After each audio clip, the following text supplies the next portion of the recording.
If you guys are tired of Madden running your pockets, clapping them cheeks, stealing your soul every single game, and you just can't seem to win, this series is for you. Guys, I'm Freddy Football. This is the second episode of this series. The first episode, we went over post and pre-snap reads. It is a very important episode, probably one of the more important ones. Today, we're going over motions as well as the mesh concept. So let's hop right into it. All right, now the first thing we're going through is motions. Now, if this team is in man, which they're looking like they're in man right now, if I motion this guy over here, this defensive back will also follow. So let's see. Yes, he follows. So that tells me we are in a man, right? So with that information, and we went through this again last video, go ahead, check it out. With that information, I know that I can run man beating routes, right? So again, here's another play. So they may very well be in man, they may also be in zone. Let's go ahead, let's motion this slot receiver over, and that corner goes ahead and he follows with. So what does that tell me? It's that he's in man. If he didn't follow, he would likely be in zone. Now there is a caveat with this year's Madden. I think it may have been in last year's Madden as well. Sometimes they will not move over, right? And that doesn't always tell me they're in zone, because the options are they're either in zone or match coverage. Now, if you don't know what match coverage is, it's totally fine. The majority of people just don't. Essentially, what match coverage is it's a zone where the first receiver who enters your zone, you follow them. So let's say this guy is in some sort of cover 2. Let's say this is his zone. If my receiver comes across his face into his zone, he would just follow all the way. So it's a zone that turns into man. In complete honesty, the CPU doesn't run it too often. And if you have the right routes on the field, it doesn't matter, right?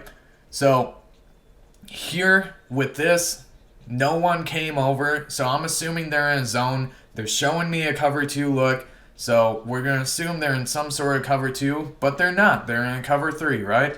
In zone, we're just going to hit the tight end. That's how you can kind of use motions to help with your pre-snap, post-snap reads. Now let's go ahead, let's get into breaking down the mesh concept for you guys. Alright guys, if you don't know what the mesh concept is, it is a combination of these routes, right? 2 drags coming across, and then you have this little inside curl route, as well as 1 to 2 routes going deep. If you're a little bit newer to Madden, or maybe you just don't run this too often, you don't necessarily know how to read this. What's the best way to take advantage of the defense and what they're giving you. Generally speaking, what I'm going to look at when I'm running this mesh concept is I'm going to look at these linebackers, right? I'm going to see if they drop back or if they carry with these drag routes. Now, drag routes are a bit OP in Madden, in complete honesty. You can throw them and 90% of the time your guy's coming down with it. It may only be a game of 2 to 3 yards, and if that's how you want to play Madden, go for it, dude. I'm not gonna make fun of you or anything like that. Mesh is a great concept to know though. So if these guys go ahead, if they break down, then I'm gonna hit this route here. However, if they're in man coverage, this is one of my favorite routes to hit in man coverage, as long as there's not a safety over top, right? So this wheel route in this year's Madden, one of the best routes to hit in man coverage. Assuming you have a halfback that can get some sort of separation. I have James Cook in this. Let's break down this play. So you notice right away, those linebackers, they back off. However, which tells me that they're in zone. However, as you see, this guy's coming down to play one of these routes. Whichever one he chooses, I'm going to throw the opposite. because this guy's going to be covering the curl. Like I said, I read those linebackers. I see if they both drop back, that tells me exactly where I'm going. I'm going to one of these two guys. If they both come up to cover these drag routes, chances are I'm going to hit this curl for a gain of 10 plus yards. If it's man, I'll show you what that looks like a little bit later. But yeah, right here, see, linebacker goes left, I go right, and it's a gain of 5 plus yards. All right, guys, with man coverage, the nice thing about mesh is you have some built-in man beaters. You can get to a line and say hut. Like I mentioned before, this is one of my favorite man beaters, the wheel route. However, these guys are doing man blitz. This is a longer progressing route.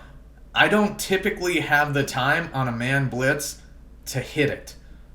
That being said, the nice part about mesh is it has these double drags, which are these natural pick routes almost, right? So you're going to see how that's going to work here. And I'm essentially just waiting to see what happens. See, you guys see right here, this corner hits this guy, and that's because they're cross-manned. Hits him just enough, and this guy's fast enough. And just look at that. You know, gain of 10 plus yards. Again, that's why mesh is so powerful. All right, and for the next one I'm going to show you here, same exact routes. I already explained those to you. They are in a man, and it's not a man blitz. It's a cover 1 or a cover 3. I know that before the snap. And if you guys want to learn how to spot that stuff, go to my previous video. That being said, this is man, and they do not bring a blitz, okay? So I know right away, since it's man, they're not bringing a blitz. I should have enough time to throw this wheel route, and we'll see kind of how it goes. This guy, this linebacker, man's up on the halfback. I go ahead and high pass it outside, and look at that, gain of 20 some yards. A lot of times, and depending on who you have at halfback, this route can go to the house. It can go to a house. It's an easy one-play touchdown. All right, guys, and last but not least, I'm showing you a zone in which the linebackers follow the drags. Of course, one of my drags ends up doing something weird here, but this linebacker comes down to take this drag. But again, when we're starting, I'm looking right here, center field. I'm seeing what's happening. What are they doing? He's coming down to take the drag, which means I'm going to hit this guy over top. Now, to be clear, because I don't think I mentioned it before, I am seeing who is in this zone that's shaded towards the curl route. That is what I'm doing. If there's two linebackers here and one comes down and I'm looking at the other one, I'm reading him. I don't care what this guy's doing. This guy's not going to make a play over here. So I'm reading him. He's coming down. He's taking this drag, and I'm going to hit him over top. If he falls back, it'd be a lot like the first example I showed you, where I just hit the underneath, I take my yards, and I leave happy. So guys, that is a breakdown of how to use motion to understand whether you're in man or zone, and how to read the mesh concept. If you guys enjoy this content, like, subscribe, show some support to your boy, do the YouTuber things. I appreciate it. We also litter some of this information into our Bears franchise. So if this is stuff you guys like to see, go ahead, swing on over, watch the franchise. We already have like 6 or 7 videos up. Got plenty of content for you guys. Until next time, this is Freddy Football. We'll see ya.